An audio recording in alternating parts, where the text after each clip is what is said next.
Seorang kaya, hartanya banyak, dia naik kereta yang besar, megah dan mewah. Dalam perjalanan dia tengok ke sebelah kanan ada tanaman padi sawah yang menghijau. Di tengah sawah, suami sudah menunggu makanan siang tiba. Apa kata orang kaya dalam kereta? Oh, bahagianya petani. Di tengah perutnya lapar, istri dan anaknya datang. Makanan tiba pada waktunya. Air minum dapat menghilang dahaga. Lapar hilang, rindu pun sirna, karena istri dan anak ada di sekitar dia. Bahagianya menjadi petani, kata orang kaya dalam kereta. Masa orang kaya berpikir bahwa dia tidak bahagia? Si petani yang bersama anak di pondok tua itu pula memandang orang kaya di atas kereta. Apa kata dia? Betapa bahagianya orang kaya naik kereta, sedangkan aku hanya duduk di pondok yang tua. Maka pada hakikatnya manusia ini dua-duanya tak bahagia. Lalu sebenarnya bahagia itu di mana?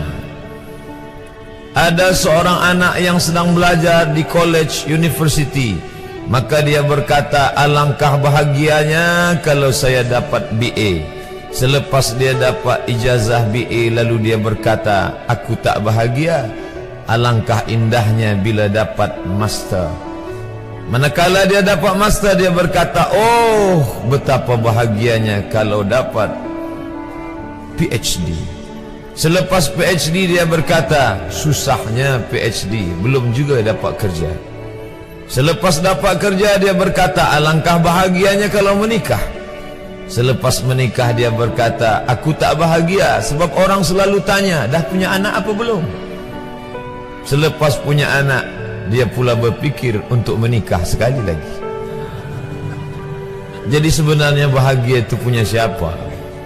Oleh sebab itu bila kita baca kitab-kitab, maka makna sa'adah, kebahagiaan, orang yang bahagia sa'id, bahagia adalah insyirahus sadr, ketika hati terasa lapang apapun yang datang.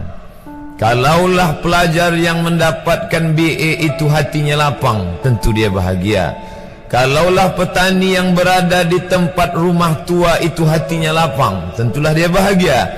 Kalaulah orang kaya dengan kereta yang besar itu hatinya lapang, tentulah dia bahagia.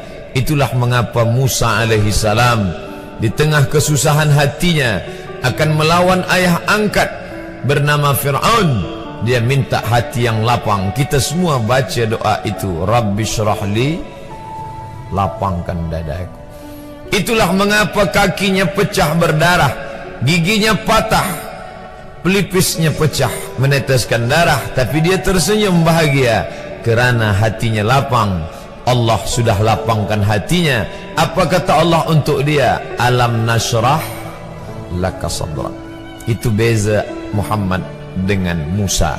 Musa meminta, Rabbi shrah li sadri wa yassir li amri wahlul 'uqdatam min lisani yafqahu qawli. Sedang Muhammad tidak meminta. Belum meminta, Allah dah bagi pada dia. Apa kata Allah? Alam nashrah laka sadrak wa wada'na anka wizrak alladhi anqadha dhahrak wa rafa'na laka dhikrak.